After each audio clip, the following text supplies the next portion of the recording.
أنت الرحمن يا الله، أنت الرحيم يا الله، أنت السلام يا الله، أنت العزيز يا الله، أنت القدوس يا الله، أنت الجبار يا الله. ولله الأسماء الحسنى فادعوه بها. نحمده ونصلي على رسوله الكريم، أما بعد، فأعوذ بالله من الشيطان الرجيم. بسم الله الرحمن الرحيم. رب اشرح لي صدري ويسر لي أمري واحلل عقدة من لساني يفقهوا قولي. ناظرین، پروگرام اللہ کے خوبصورت نام کے ساتھ آپ کی خدمت میں حاضر ہیں۔ آج سے ہم انشاءاللہ العزیز اللہ سبحانہ وتعالیٰ کے خوبصورت ناموں کے بارے میں جانیں گے۔ سوال یہ پیدا ہوتا ہے کہ اللہ سبحانہ وتعالیٰ کے ناموں کے بارے میں جاننا کیوں ضروری ہے؟ جیسا کہ ہم سب جانتے ہیں کہ کسی کی پہچان کے لیے اس کا نام جاننا ضروری ہوتا ہے۔ عام روزمرہ زندگی میں بھی ہم دیکھتے ہیں کہ کسی بھی چیز کے ساتھ خوبصورت تعلق، خوبصورت معاملہ اور اس کی خوبصورت پہچان اسی وقت ہوتی ہے جب ہمیں اس کا نام معلوم ہوتا ہے۔ اللہ سبحانہ وتعالیٰ نے آدم علیہ السلام کو پیدا کرنے کے بعد سب سے پہلے انہیں تمام چیزوں کے نام سکھائے تھے تاکہ جس دنیا میں وہ بھیجے جا رہے ہیں اس دنیا سے وہ صحیح طور پر فائدہ اٹھا سکیں۔ انسانوں میں سے بھی ہم کسی انسان کے ساتھ بہتر معاملہ اسی وقت کرتے ہیں جب ہم اس کو اچھی طرح پہچانتے ہیں۔ کسی بھی تعلق میں جتنی اچھی پہچان ہوتی ہے، دوسرے کی شخصیت کے بارے میں جتنا زیادہ ہم جانتے ہیں، اس کے ساتھ پھر اسی کے لیول اور اسی کے درجے کے مطابق ہم اس کے ساتھ معاملہ کرتے ہیں، اور پھر معاملے میں آسانی بھی ہوتی ہے، کام بھی آسان ہوتے ہیں اور زندگی خوشگوار ہوتی ہے۔ یہ تو تھا تعلق چیزوں کے ساتھ ہمارا یا انسانوں کے ساتھ۔ ہم پر سب سے بڑا حق ہمارے رب کا ہے، جس نے ہمیں پیدا کیا، جو ہمیں رزق دیتا ہے، جس کی طرف ہمیں واپس لوٹ کر جانا ہے۔ اس کے ساتھ ہمارا تعلق اسی وقت درست ہو سکتا ہے جب ہم اس کو پہچانتے ہوں، اور اس کی پہچان کے لیے اس کے ناموں کو جاننا، اس کی صفات کو جاننا بے حد ضروری ہے۔ اللہ سبحانہ وتعالیٰ نے ہمیں اپنی عبادت کے لیے پیدا کیا ہے۔ اس عبادت کا حق اس وقت تک ادا ہی نہیں ہو سکتا جب تک ہم اپنے معبود کو، یعنی جس کی ہم عبادت کرتے ہیں، اس کو جانتے نہ ہوں۔ ہم اس پر ایمان رکھتے ہیں، لیکن ایمان اس وقت تک کامل نہیں ہو سکتا جب تک ہم اس کو جانتے نہ ہوں جس پر ہم ایمان رکھتے ہیں۔ تو اس لیے ہم سب کے لیے بے حد ضروری ہے کہ ہم اپنے خالق و مالک کو پہچانیں، اور اس کی پہچان کے لیے اس کے ناموں کو جاننا، اس کی صفات کو جاننا بے حد ضروری ہے۔ اللہ سبحانہ وتعالیٰ پر ایمان، اس کے تقاضے اسی وقت پورے ہو سکتے ہیں جب ہم اس کی صفات کو جانیں۔ اللہ سبحانہ وتعالیٰ پر ایمان کے جو ارکان ہیں، ان میں سے ایک اس کے وجود پر ایمان ہے، دوسرا اس کی ربوبیت پر ایمان ہے، تیسرے اس کے اسماء اور صفات پر ایمان ہے۔ یعنی ہم یہ جانیں کہ اللہ سبحانہ وتعالیٰ کون ہے، ہم یہ جانیں کہ وہ کیسا رب ہے، ہم یہ جانیں کہ اس کے کیسے نام ہیں اور اس کی کیسی صفات ہیں۔ اور ویسے بھی جب ہم اس کو ایک مانتے ہیں، یعنی ہم اس کی توحید پر یقین رکھتے ہیں، تو یہ توحید بھی اس وقت تک صحیح معنوں میں اس کا حق ادا نہیں ہو سکتا جب تک کہ ہم اس کو پہچانتے نہ ہوں۔ خود اللہ سبحانہ وتعالیٰ نے قرآن مجید میں اپنے بارے میں اپنی پہچان کرائی ہے۔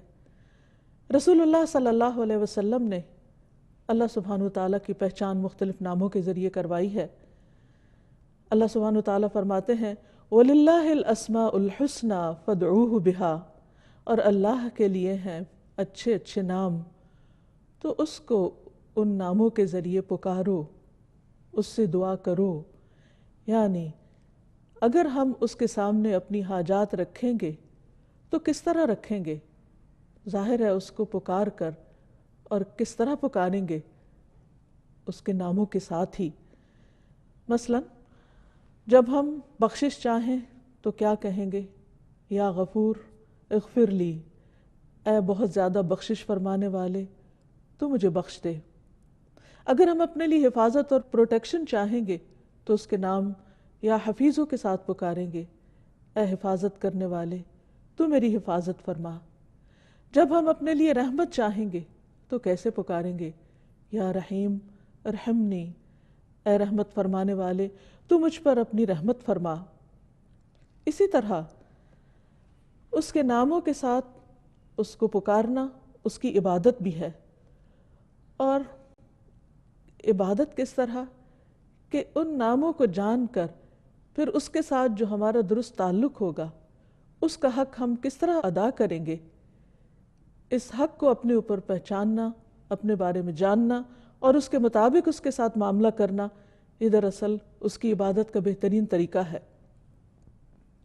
مثلا جب ایک انسان گناہ کرتا ہے اور وہ اللہ سبحانہ وتعالیٰ کی طرف پلٹنا چاہتا ہے، معافی مانگنا چاہتا ہے، تو جب تک وہ یہ نہیں جانتا کہ اس کا رب بہت زیادہ معاف کرنے والا ہے، توبہ قبول کرنے والا ہے، تو وہ توبہ کس طرح کرے گا، کس قسم کی توبہ کرے گا؟ اسی طرح اگر انسان اپنی زبان سے اپنے رب کا ذکر کرتا ہے تو جب تک وہ یہ نہیں جانتا کہ رب سنتا ہے تو وہ ذکر کیوں کرے گا اور وہ کس قسم کا ذکر کرے گا؟ ہاں جب وہ جان لے گا کہ اس کا رب بہت زیادہ سننے والا ہے، وہ نہ صرف یہ کہ ہماری ظاہری آوازوں کو سنتا ہے بلکہ وہ ہمارے دل کے اندر اٹھنے والے خیالات تک اور اندر کی سسکیوں تک کو سنتا ہے۔ پھر اسی طرح جب ہم عام روزمرہ زندگی میں کوئی عمل کریں تو ہمارے اعمال کو چونکہ وہ دیکھتا ہے، تو اگر ہم یہ جانتے ہوں کہ وہ البصیر ہے، دیکھنے والا ہے، تو یقیناً ہمارا طرز عمل بدل جائے گا۔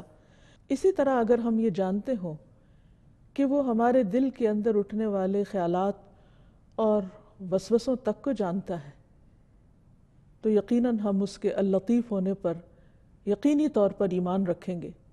تو بہرحال اللہ سبحانہ وتعالیٰ کے ساتھ زندگی کے ہر معاملے میں، ہر لمحے میں، ہر موقع پر اسی وقت تعلق درست ہو سکتا ہے جب ہم اس کی مختلف صفات کو اس موقع کی مناسبت سے جانیں گے اور پہچانیں گے۔ پھر یہ بھی یاد رکھیے کہ اس علم کا حاصل کرنا تمام علوم سے زیادہ ضروری ہے، کیونکہ اللہ سبحانہ وتعالیٰ کا حق ہم پر سب سے زیادہ ہے، اور اس کا حق ادا کرنے کے لیے اس کی پہچان ضروری ہے، اور اس کی پہچان کے لیے علم حاصل کرنا ضروری ہے۔ قرآن مجید میں اللہ تعالیٰ فرماتے ہیں فَعْلَمْ أَنَّهُ لَا إِلَهَ إِلَّا هُوَ، جان لو کہ اس کے سوا کوئی الہ نہیں مگر وہی۔ گویا اس کے ایک الہ ہونے کو جاننا اور اس کو سمجھنا بھی ضروری ہے، اور اس سمجھ کے لیے ہمیں قرآن و سنت کے مطالعے کی ضرورت ہے، کیونکہ اللہ سبحانہ وتعالیٰ کے حقیقی نام خود اللہ سبحانہ وتعالیٰ کے سوا کوئی نہیں بتا سکتا۔ اس نے وحی کے ذریعے اپنے نام اور اپنی صفات کا ذکر قرآن مجید میں کیا، اور اپنے ناموں کے بارے میں خود رسول اللہ صلی اللہ علیہ وسلم کو بذریعہ وحی علم عطا کیا۔ اس لیے اگر ہم واقعی اس کو جاننا چاہتے ہوں تو ہمارے لیے یہ دو بڑے سورسز یعنی قرآن و سنت کا مطالعہ ضروری ہے۔ تو انشاءاللہ ہم اپنے اس پروگرام میں اللہ سبحانہ وتعالیٰ کے ان خوبصورت ناموں کی پہچان قرآن و سنت کے ذریعے آپ کے سامنے رکھیں گے، تاکہ ہم اللہ تعالیٰ کا حق صحیح طور پر ادا کر سکیں، اور اگر ہم اس کا حق ادا کریں گے تو وہ ہم سے راضی ہوگا، اور اگر وہ ہم سے راضی ہوگا تو ہی ہمارے لیے کامیابی اور نجات کی راہ کھلے گی۔ جیسا کہ عرض کیا کہ اللہ سبحانہ وتعالیٰ کی وحدانیت کو جاننے کے لیے بھی خود اللہ سبحانہ وتعالیٰ ہی کی طرف رجوع کرنا پڑے گا، جس کے بارے میں اللہ سبحانہ وتعالیٰ نے خود حکم بھی دیا۔ اسی طرح رسول اللہ صلی اللہ علیہ وسلم نے فرمایا جو شخص اس حال میں فوت ہوا کہ اسے علم تھا کہ اللہ کے سوا کوئی معبود برحق نہیں تو وہ جنت میں داخل ہوگا۔ گویا جنت میں داخلے کے لیے بھی ضروری ہے کہ اس کے ایک ہونے کے بارے میں صحیح علم حاصل کیا جائے، اور اگر یہ علم ہوگا تو یقینی طور پر اس علم کے مطابق انسان کا عمل بھی بدلے گا، اور وہ ویسا ہی ہوگا عمل پھر جو رب کو راضی کرنے والا ہوگا۔ پھر اسی طرح ایمان میں اضافے کے لیے بھی ضروری ہے کہ انسان اللہ سبحانہ وتعالیٰ کے اسماء و صفات کو جانے۔ انسان کا ایمان جس درجے میں بڑھتا ہے اس کا عمل اسی درجے میں خوبصورت ہوتا ہے، کیونکہ اس کی پہچان جتنی زیادہ ہوگی، اس کا احساس دل میں جتنا زیادہ گہرا ہوگا، اسی اعتبار سے انسان کی عبادت کے اندر حلاوت پیدا ہوگی، اس میں لطف پیدا ہوگا، اور انسان دل و جان کے ساتھ، دل کے نشاط اور سرور کے ساتھ اللہ سبحانہ وتعالیٰ کے آگے جھکے گا۔ مثلاً عام طور پر ہم اس کی عبادت کرتے ہیں، نماز پڑھتے ہیں، بہت سے لوگوں کے لیے نماز ایک بہت بھاری کام ہوتی۔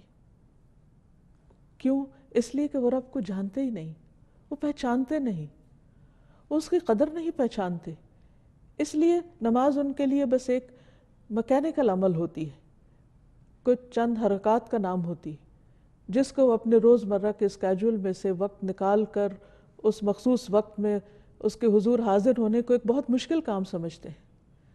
لیکن جو انسان اللہ تعالیٰ کو پہچانتا ہو کہ وہ کون ہے، کتنی عظیم ہستی ہے، اور اس کی عظمت اس کے دل میں جاگزیں ہو جائے، تو پھر ہو نہیں سکتا کہ اس کا دل اس کی عبادت کی طرف کھینچا نہ چلا جاتا ہو، کیونکہ یہ انسان کی عام کمزوری ہے کہ جس چیز کو بھی وہ اہمیت دیتا ہے، جس چیز کے اندر وہ اپنا فائدہ سمجھتا ہے، اس چیز کی طرف بغیر کسی کے کہے بھی کھنچتا چلا جاتا ہے، دوڑتا چلا جاتا ہے۔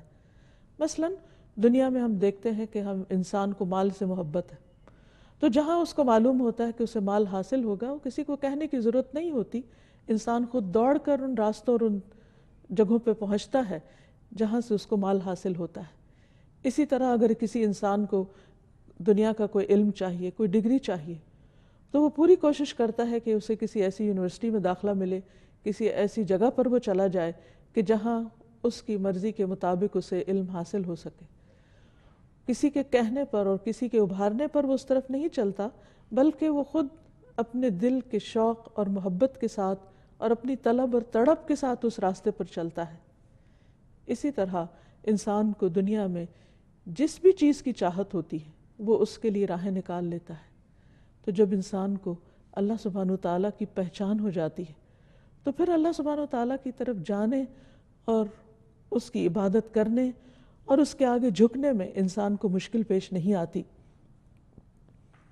حقیقت یہ ہے کہ اللہ کی پہچان دلوں کے اطمینان کا سبب ہے، اللہ کی پہچان روح کے تزکیے کا ذریعہ ہے، اللہ کی پہچان عبادت میں لطف کا ذریعہ ہے۔ اس لیے ان ناموں کو جاننا، اس کی صفات کو جاننا بے حد ضروری ہے۔ پھر یہ کہ ہم سب بحیثیت مسلمان یہ بات جانتے ہیں کہ اللہ تعالیٰ نے ہمیں اپنی عبادت کے لیے پیدا کیا ہے۔ قرآن مجید میں اللہ تعالیٰ فرماتے ہیں وَمَا خَلَقْتُ الْجِنَّ وَالْإِنسَ إِلَّا لِيَعْبُدُونَ، کہ میں نے جن و انس کو اپنی عبادت کے لیے پیدا کیا ہے۔ مجاہد کہتے ہیں کہ إِلَّا لِيَعْبُدُونَ کا مطلب ہے إِلَّا لِيَعْرِفُونَ، کہ وہ مجھے پہچانے، یعنی عبادت کی بھی اصل روح کیا ہے؟ اللہ کی پہچان، اور جیسی پہچان ہوگی، جیسی معرفت ہوگی، ایسی ہی اس کی ذات پر یقین اور اس پر اعتماد ہوگا، اور جیسا یقین اور اعتماد ہوگا اسی کے مطابق اس کی طرف رجوع ہوگا۔ انسان کی زندگی میں مختلف طرح کے اتار چڑھاؤ آتے رہتے ہیں، کوئی بھی 2 دن ایک جیسے نہیں ہوتے۔ کبھی انسان کا دل خوش ہوتا ہے اور کبھی اداس ہوتا ہے، کبھی وہ کسی خوف کی حالت میں ہوتا ہے اور کبھی کسی غم کی حالت میں ہوتا ہے۔ اگر دیکھا جائے تو انسان کی زندگی کے کوئی بھی 2 دن برابر نہیں ہوتے۔ ایک دن اگر انسان خوش ہے تو دوسرے دن اداس ہوگا، ایک دن خوف کی حالت میں ہے تو دوسرے دن غم کی حالت میں۔ انسان کی یہ بدلتی ہوئی کیفیات بعض اوقات خود اس کے اپنے کنٹرول میں بھی نہیں ہوتی۔ ایسے میں انسان اپنے آپ کو انتہائی کمزور محسوس کرتا ہے اور اس کو کسی بڑے سہارے کی ضرورت ہوتی ہے۔ عام طور پر انسان پھر کس کا سہارا لیتا ہے؟ اپنی کسی بھی ایسی تکلیف، مجبوری اور کمزوری کی حالت میں، وہی جو اس کو سامنے نظر آتا ہے، حالانکہ اس سے بڑا سہارا موجود ہے، لیکن وہ اس کو جانتا نہیں، وہ اس کو پہچانتا نہیں۔ لیکن اگر انسان واقعی اللہ کی معرفت رکھتا ہو، اللہ کی پہچان رکھتا ہو، تو وہ صرف ظاہری سہاروں پر پورا بھروسہ کرنے کی بجائے حقیقی معنوں میں اس کا سہارا پکڑے جو کبھی بھی ٹوٹنے والا نہیں، کبھی بھی ختم ہونے والا نہیں۔ جب انسان اللہ کو پہچانتا ہے تو پھر اس کی دعا اس کے دل کی گہرائیوں سے نکلتی ہے، پورے یقین کے ساتھ، اور جو دعا جتنے یقین کے ساتھ انسان مانگتا ہے اس کی قبولیت کا درجہ اتنا زیادہ ہی بڑھ جاتا ہے۔ پھر اسی طرح اللہ سبحانہ وتعالیٰ نے خود قرآن مجید میں ان ناموں کا واسطہ دے کر ان ناموں کے ذریعے دعا کرنے کے لیے کہا ہے، وَلِلَّهِ الْأَسْمَاءُ الْحُسْنَى فَادْعُوهُ بِهَا۔ لیکن یہ نام محض نام نہیں ہے۔ دنیا میں تو بہت سی چیزوں کے نام صرف نام ہوتے ہیں، وہ ان کی پہچان نہیں ہوتے۔ یہ نام چونکہ اس کی پہچان کا ذریعہ ہے، اسی لیے اللہ تعالیٰ فرماتے ہیں رب السماوات والارض وما بینہما فاعبدہ واستبر لعبادتہ هل تعلم له سمیہ۔ رب ہے آسمانوں اور زمین کا اور ان دونوں کے درمیان کی چیزوں کا، سو اس کی عبادت کرو اور اس کی عبادت پر خوب جمے رہو، کیا تم اس کا کوئی ہم نام جانتے ہو؟ یعنی اس کے سوا کوئی اور ایسا ہے کہ جس سے تم دعا کرو گے، جس کو تم پکارو گے، جو حقیقی معنوں میں تمہاری مدد کر سکتا ہو، جو تکلیف کے وقت تمہاری تکلیف دور کر سکتا ہو، جو تمہارے دل کو تھام سکتا ہو؟ کوئی بھی تو اور نہیں، کیونکہ اس کے سوا باقی سب تو مخلوق ہیں، اور ساری مخلوق خالق کے مقابلے میں کمزور ہے۔ وہ جس نے بنایا اور وہ جو بنائے گئے دونوں برابر نہیں ہو سکتے۔ اس لیے انسان جب اللہ تعالیٰ کو پہچانتا ہے تو پھر حقیقی معنوں میں اس سے ٹوٹ کر دعا مانگتا ہے، اور اس طرح وہ اپنے حقیقی مطلوب کو پا لیتا ہے، اور حقیقی معنوں میں پھر اسے اللہ کی مدد بھی حاصل ہوتی ہے، جو انسان کے لیے نہ صرف اس دنیا میں بلکہ اس کی آخرت میں بھی بہت ضروری ہے، جب باقی سب سہارے ساتھ چھوڑ جائیں گے، جب اپنے قریبی پیارے عزیز رشتہ دار دوست بھی کام نہ آئیں گے، اس وقت وہی رب اکیلا ہم سب کا مددگار ہوگا، ان کا مددگار ہوگا جو آج دنیا میں اس سے صحیح طور پر تعلق قائم کرتے ہیں اور اپنی جلوتوں اور خلوتوں میں اس کو پکارتے ہیں، جس کے ساتھ ان کا تعلق صرف زبان کا تعلق نہیں ہوتا، حقیقی معنوں میں دل کا تعلق ہوتا ہے۔ ایسے لوگ دنیا میں چلتے پھرتے بظاہر دنیا کے کام کاج کرتے نظر آتے ہیں، لیکن اپنے رب کی پہچان کی وجہ سے دل میں ہر وقت اس رب کی محبت محسوس کرتے ہیں۔ رب کی محبت ہمارے دل کی غذا ہے، ہماری روح کی غذا ہے، ہمارے عمل کی طاقت ہے، اور ہمیں اس دنیا میں صحیح رستے پر چلنے میں مددگار ہے۔ وہ دل کی ایسی روشنی ہے جس کے بغیر صحیح اور غلط کا فرق معلوم نہیں ہو سکتا۔ رب کی پہچان دلوں کی وہ روشنی ہے کہ جس کے بغیر انسان اچھے اور برے میں صحیح معنوں میں تمیز نہیں کر سکتا، جس کے بغیر وہ صحیح اور غلط کا فرق نہیں جان سکتا۔ اس لیے جب بندہ اپنے رب کو پہچانتا ہے تو پھر ہر غلطی کرنے کے بعد بھی اسی کی طرف لوٹتا ہے۔ ابو ہریرہ رضی اللہ عنہ کہتے ہیں کہ میں نے نبی صلی اللہ علیہ وسلم کو فرماتے ہوئے سنا ہے، ایک بندے نے بہت گناہ کیے اور کہا، اے میرے رب، میں نے گناہ کیا، تو مجھے بخش دے۔ اللہ تعالیٰ فرماتا ہے، میرا بندہ جانتا ہے کہ اس کا کوئی رب ہے، میرا بندہ جانتا ہے، اس کو معلوم ہے کہ اس کا کوئی رب ہے جو گناہوں کو معاف کرتا ہے اور گناہ کی وجہ سے سزا بھی دیتا ہے۔ میں نے اپنے بندے کو بخش دیا۔ پھر بندہ رکا رہا جتنا اللہ نے چاہا کہ وہ اس گناہ سے رکا رہے، اور پھر اس نے گناہ کر لیا، کیونکہ انسان کمزور ہے، پھر واپس وہیں جا گرتا ہے جہاں سے وہ اٹھتا ہے۔ پھر اس نے عرض کیا اے میرے رب تو مجھے معاف کر دے، میں نے دوبارہ گناہ کر لیا ہے، اے میرے رب مجھے بخش دے۔ اللہ تعالیٰ فرماتا ہے میرا بندہ جانتا ہے کہ اس کا کوئی رب ہے جو اس کا گناہ معاف کرتا ہے اور اس کے بدلے سزا بھی دیتا ہے، میں نے اپنے بندے کو بخش دیا۔ پھر وہ بندہ رکا رہا جب تک اللہ نے چاہا، اس گناہ سے رکا رہا اور پھر گناہ کر بیٹھا۔ پھر بندہ دوبارہ اللہ کے حضور پلٹتا ہے کیونکہ وہ جانتا ہے کہ اس کا کوئی رب ہے جو گناہوں کو معاف بھی کرتا ہے اور گناہوں پر سزا بھی دیتا ہے۔ پھر وہ رب کو پکارتا ہے، رب اسے پھر بخش دیتا ہے۔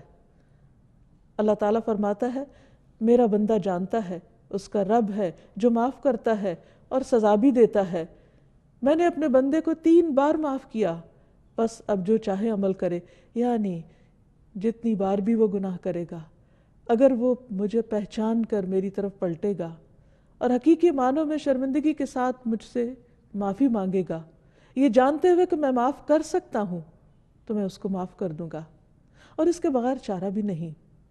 یہ ہو نہیں سکتا کہ ہم بار بار غلطی نہ کریں، اور اگر ہم یہ نہ جانتے ہوں کہ ہمارا رب بار بار معاف کر سکتا ہے تو پھر انسان مایوس ہو جائے گا، اور اگر انسان مایوس ہو جائے تو پھر زندگی میں وہ آگے نہیں بڑھ سکتا، وہ ترقی نہیں کر سکتا۔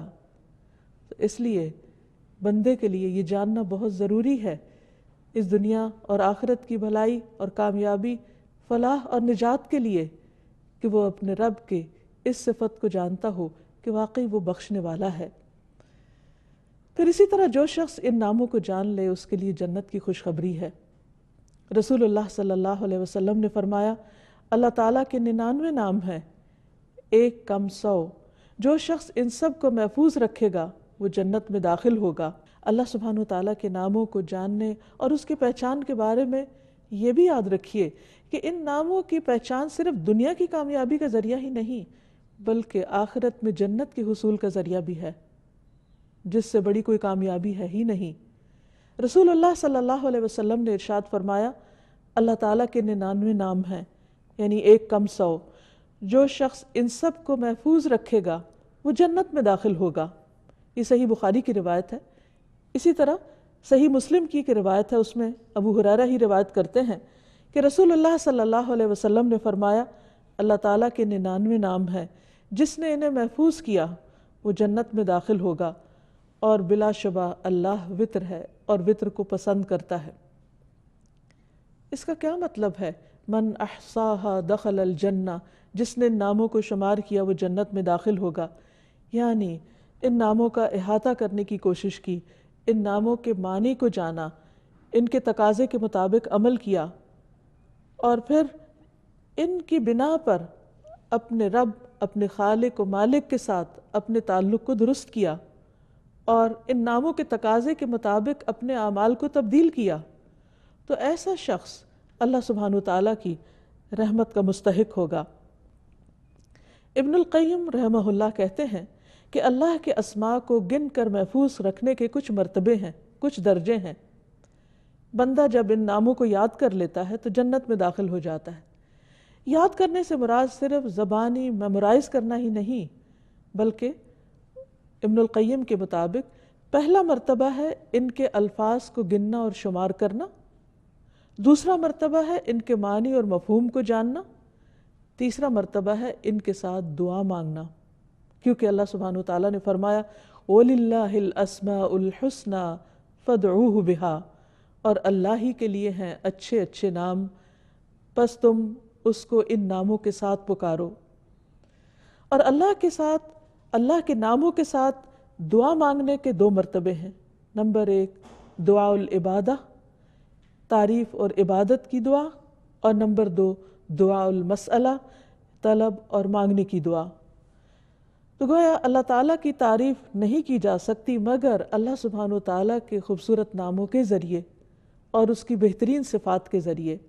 یعنی اگر ہم اللہ تعالیٰ کی عبادت کرنا چاہیں، اللہ تعالیٰ کی حمد و ثنا کرنا چاہیں، اللہ تعالیٰ کا شکر ادا کرنا چاہیں، اللہ تعالیٰ سے اپنی محبت کا اظہار کرنا چاہیں، تو اس کے لیے ضروری ہے کہ ہم اس کو اس کے پیارے پیارے ناموں کے ساتھ پکاریں، وہ نام جو خود اس نے اپنے ہمیں بتا دیے، کیونکہ اس سے زیادہ خود اس کے بارے میں اور کون جان سکتا ہے، کوئی اور ہمیں اس کے بارے میں کیا بتا سکتا ہے سوائے اس کے جو خود اس نے اپنی پہچان ہمیں کرا دی۔ لہٰذا جب ہم اللہ سبحانہ وتعالیٰ کے ان ناموں کا ذکر کریں گے، ورد کریں گے، ان کے ساتھ اس کو پکاریں گے، تو گویا یہ ایک عبادت کی حالت ہوگی، اور پھر اگر ہم اس سے کچھ مانگیں گے تو وہ ہمیں عطا کرے گا، کیونکہ یہ اس کا اپنا فرمان ہے کہ تم ان کے ساتھ اس کو پکارو۔ اور یہاں یہ بات بھی پھر یاد رہے کہ یہ نام خود اس نے ہمیں بتائے، لہٰذا ان ناموں کی مناسبت کے ساتھ اپنی حاجات پیش کرنا، اس سے سوال کرنا، اس سے دعا مانگنا اس کو پسند ہے۔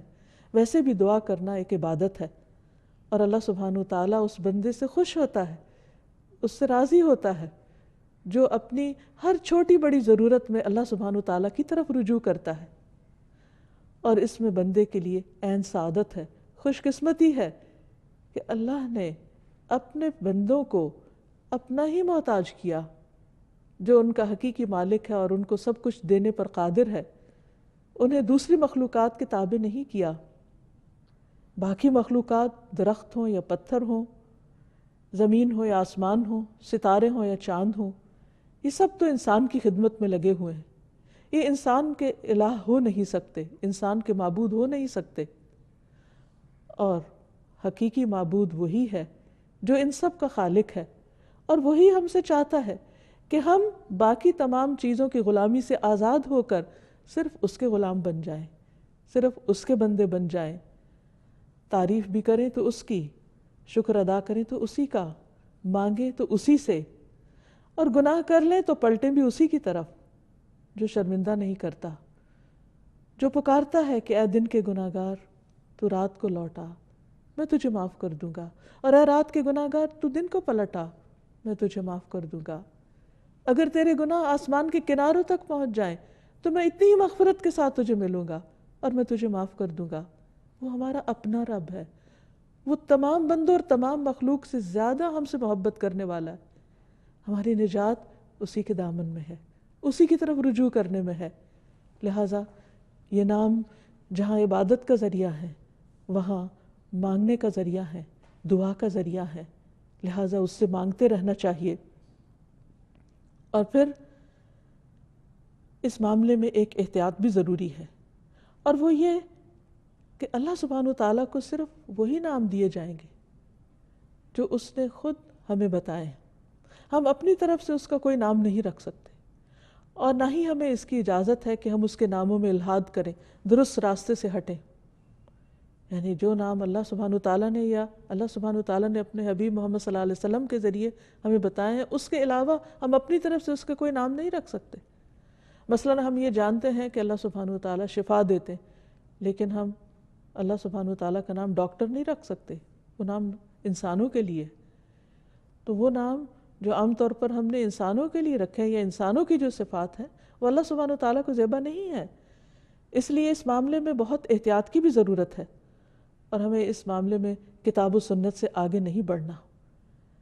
اور پھر اللہ سبحانہ وتعالیٰ کو مخلوق سے تشبیہ نہیں دینی، کیونکہ اللہ سبحانہ وتعالیٰ ان سب سے اعلیٰ و افضل ہے، اس لیے اس کی جو صفات ہیں اسی کے ساتھ خاص ہیں، اور جو اس کی صفات ہیں وہ اسی کو زیبا ہیں، اور اس میں کسی بھی قسم کی تحریف جائز نہیں، کسی بھی قسم کی تشبیہ جائز نہیں، کسی بھی قسم کی تمثیل جائز نہیں۔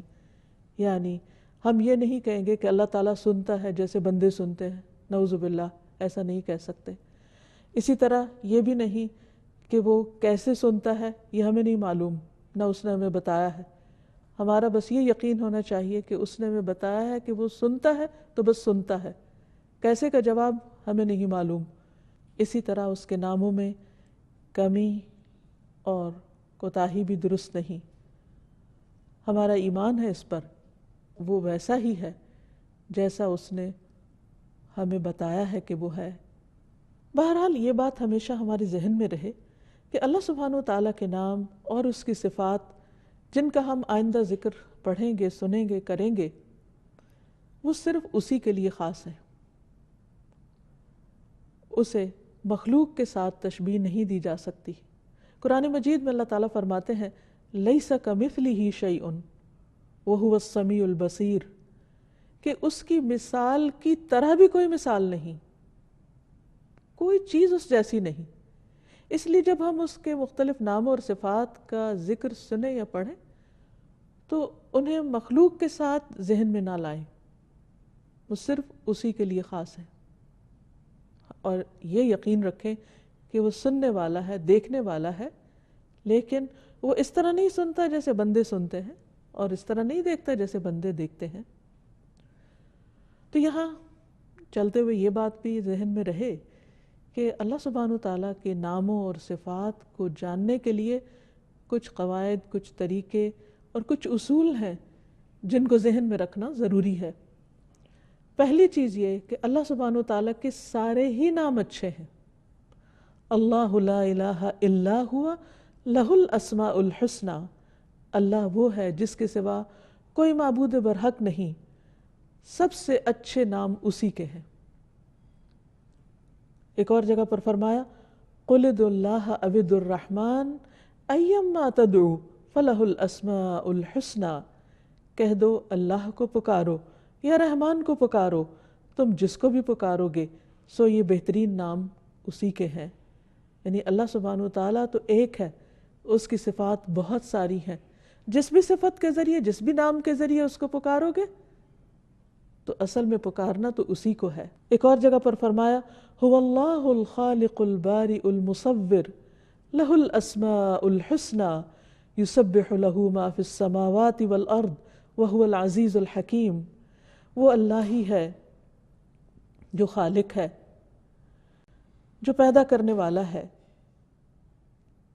تصویر گری کرنے والا ہے، اسی کے ہیں اچھے اچھے نام. زمین و آسمان کی ہر چیز اس کی تسبیح بیان کر رہی ہے، اس کی پاکی بیان کر رہی ہے، اور وہ زبردست ہے، حکمت والا ہے.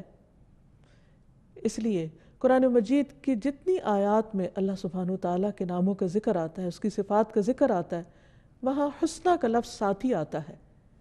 اور حسنہ کا معنی ہوتا ہے وہ چیز جو حسن اور خوبی کی انتہا کو پہنچی ہوئی ہو، یعنی مبالغہ کا صیغہ، یعنی جس میں مبالغہ ہے. تو اللہ تعالیٰ کے یہ نام صرف نام نہیں بلکہ اس کی صفات ہے، اور اس کی یہ صفات کمال کی، ان میں کمال بھی ہے، ان میں جمال بھی ہے، ان میں جلال بھی ہے. تو ان تمام صفات کے ساتھ ہمیں اس کے ناموں کو جاننا ہے، اس کی پہچان کرنی ہے. پھر اسی طرح یہ بھی یاد رکھیے کہ یہ حسن دو طرح سے ہے. ایک تو یہ کہ یہ اپنی جگہ یہ الفاظ بڑے خوبصورت ہیں جن کے ذریعے یہ صفات ہمیں معلوم ہوتی ہیں، اور دوسرے سے اعتبار سے کہ ایک نام کو جب دوسرے نام کے ساتھ ملا کر ذکر کیا جاتا ہے تو بعض اوقات بظاہر دیکھنے میں وہ دو بالکل مختلف صفات ہوتی ہیں، لیکن وہ دو جب اکٹھی آتی ہیں تو ان کے اندر ایک اور ہی خوبصورتی اور ایک زبردست حسن پیدا ہو جاتا ہے، جس کے انشاءاللہ آئندہ ہم تفصیلات پڑھیں گے. مثلا یہاں بھی ہم دیکھتے ہیں کہ جیسے اللہ سبحانہ وتعالیٰ کی ایک صفت العزیز ہے اور دوسری الحکیم ہے. عموماً قرآن مجید میں دو صفات اکٹھی آتی ہیں. العزیز کا معنی ہے زبردست یا غلبے والا، جس میں قوت کا اظہار پایا جاتا ہے، اور دوسری طرف الحکیم حکمت والا، وزڈم والا. یعنی اللہ سبحانہ وتعالیٰ جہاں قوت، اقتدار، غلبے اور جبروت کے مالک ہیں، وہاں دوسری طرف وہ بہت حکمت والے ہیں. عموماً کیا ہوتا ہے کہ جب کسی کے پاس قوت آ جاتی تو وہ اس قوت کو جیسے چاہتا ہے استعمال کرتا ہے، لیکن اللہ سبحانہ وتعالیٰ اپنی ان تمام قوتوں کو حکمت کے ساتھ استعمال کرتے ہیں. اور پھر آخر میں یہ کہ اللہ تعالیٰ کے نام صرف کسی مخصوص تعداد یا مقدار میں نہیں، بلکہ اس کے کچھ نام ایسے ہیں جو اس نے اپنے خزانہ غیب میں رکھے ہوئے ہیں، اور کچھ نام اس کی کتاب میں ہیں، اور کچھ نبی صلی اللہ علیہ وسلم کے ذریعے ہمیں بتائے گئے. جیسے کہ ایک دعا سے ہمیں پتہ چلتا ہے اسألک بکل اسم هو لک سمیت به نفسک او انزلتہ فی کتابک او علمتہ احدا من خلقک او استأثرت به فی علم الغیب عندک، کہ اے اللہ میں تجھ سے تیرے ہر نام کے واسطے سے دعا کرتا ہوں، وہ نام جو تو نے اپنی ذات کے لیے رکھے، یا وہ نام جو تو نے اپنی کتاب میں اتارے، یا وہ نام جو تو نے اپنے مخلوقات میں سے کسی کو سکھا دیے، یا وہ نام جو تو نے اب تک اپنے خزانہ غیب میں محفوظ فرما رکھے، یعنی کسی کو بھی نہیں بتایا کیونکہ وہ اس سے بے نیاز ہے۔ تو میں تیرے ان تمام ناموں کے ذریعے تجھ سے دعا کرتا ہوں۔ تو یاد رکھیے کہ اللہ سبحانہ وتعالیٰ کے صرف 99 یا 99 نیمز ہی نہیں، اس سے زیادہ ہیں۔ اس حدیث سے پتہ یہ چلتا ہے کہ اگر کوئی 99 بھی یاد کر لے گا تو وہ اس کے لیے جنت میں جانے کا راستہ آسان کر دیں گے، لیکن اس حدیث دوسری سے پتہ چلتا ہے کہ یہ نام اس سے کہیں زیادہ ہیں، اور کچھ تو اللہ تعالیٰ نے ہمیں بتائے ہیں اور کچھ بتائے بھی نہیں۔ اور آخر میں یہ کہنا چاہوں گی کہ جب تک ہماری زندگی ہے، جب تک اللہ سبحانہ وتعالیٰ نے ہمیں بولنے کی، اظہار خیال کی استطاعت دی ہے، اس وقت سے ان گھڑیوں سے فائدہ اٹھانا چاہیے اور اللہ سبحانہ وتعالیٰ کو خوب خوب پکارنا چاہیے۔ کہیں ایسا نہ ہو کہ مہلت کے یہ لمحات ختم ہو جائیں اور پھر ہم اپنے اعمال کے ساتھ اللہ کے حضور حاضر ہوں۔ اس وقت اگر خدا نخواستہ ہمیں وہ انجام دیکھنا پڑا جو ہمیں پسند نہ ہو، تو وہاں اس کو پکارنا کچھ بھی فائدہ نہ دے گا۔ اس لیے مانگنے کا وقت آج ہے۔ آئیے اللہ تعالیٰ سے دعا کریں کہ اے اللہ تو ہمیں اپنے تمام ناموں کے وسیلے سے، اپنے تمام ناموں کے ذریعے ہم پر اپنی رحمت فرما، ہمیں ان کی پہچان کروا دے، ہمیں اپنی ذات کی وہ معرفت دے کہ جس سے ہمارے یقین اور ایمان میں اضافہ ہو، جس سے ہمارے لیے تیری عبادت آسان ہو، جس سے ہمارے اندر تیری محبت اور تیری چاہت کا ذوق پیدا ہو۔ اے اللہ تو ہمارے لیے اس کام کو آسان فرما دے۔ وآخر دعوانا ان الحمد للہ رب العالمین۔